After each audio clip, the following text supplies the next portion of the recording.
kita akan membahas materi IPAS kelas 5, bab 7, yaitu tentang daerahku kebanggaanku. Topik yang akan dibahas adalah topik B, yaitu kondisi perekonomian di daerahku. Materi dalam video ini sudah kurikulum merdeka. Aktivitas ekonomi yang dilakukan manusia. Secara umum, ada 8 jenis bidang usaha ekonomi yang dilakukan manusia, yaitu 1. Pertanian. Pertanian adalah jenis aktivitas usaha yang menekankan kepada pengolahan dan bercocok tanam tanaman pangan. 2. Peternakan. Peternakan adalah jenis aktivitas usaha yang merawat dan mengembangbiakkan hewan-hewan tertentu, misalnya sapi, kambing, ayam, dan lainnya. 3. Perikanan. Perikanan adalah semua kegiatan yang berhubungan dengan pengelolaan dan pemanfaatan sumber daya ikan dan lingkungannya. 4.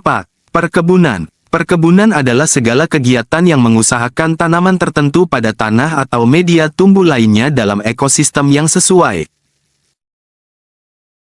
5. Pertambangan. Pertambangan adalah aktivitas ekonomi yang meliputi penelitian, pengelolaan, dan pengusahaan mineral atau batu bara dengan cara menambang, menggali permukaan tanah atau eksplorasi dasar laut. 6. Perdagangan. Perdagangan adalah suatu kegiatan ekonomi yang menghubungkan produsen dengan konsumen.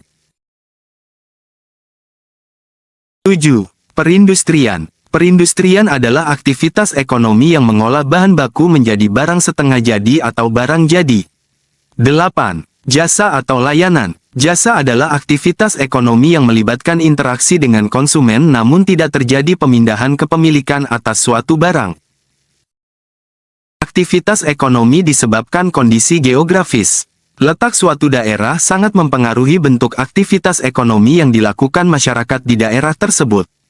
Indonesia adalah negara kepulauan yang termasuk negara maritim sekaligus agraris, sehingga aktivitas ekonomi di Indonesia pun beragam.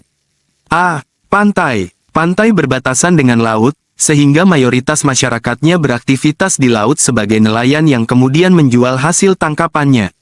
Pantai juga sumber daya alam yang dapat dimanfaatkan keindahan alamnya sebagai tempat wisata. B. Dataran tinggi dan pegunungan. Kondisi udara yang sejuk membuat wilayah ini cocok sebagai wilayah pertanian dan peternakan.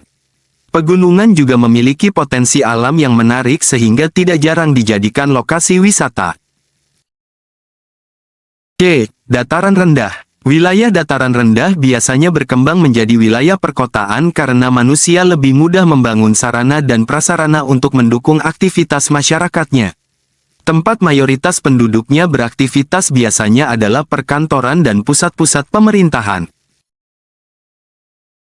Sumber daya dan jenis aktivitas ekonomi.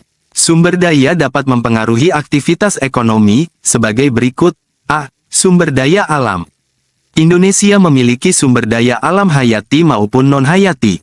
Sumber daya alam ini menjadi faktor penyebab berbedanya kondisi ekonomi antar daerah. B. Sumber daya manusia. Sumber daya manusia merupakan faktor tenaga kerja yang akan mengelola sumber daya alam yang tersedia. Tenaga kerja yang kompeten akan membantu meningkatkan kondisi perekonomian di suatu daerah. Faktor pendukung kondisi perekonomian daerah. Kondisi perekonomian suatu daerah juga dapat didukung oleh beberapa faktor, yaitu 1. Sarana dan prasarana. Untuk mengolah, memproduksi, dan mendistribusikan SDA di suatu tempat ke tempat lain, manusia memerlukan sarana jalan, bangunan pasar, alat transportasi, alat pekerjaan, alat pertanian, mesin produksi, dan lain sebagainya. 2. Kemajuan teknologi. Kemajuan teknologi bisa mendorong aktivitas ekonomi masyarakat. Misalnya bibit unggul bisa membantu petani untuk panen lebih cepat dengan hasil lebih banyak. Teknologi pengawetan makanan membuat distribusi makanan ke tempat yang jauh semakin aman. Transportasi canggih membuat distribusi barang semakin aman dan cepat.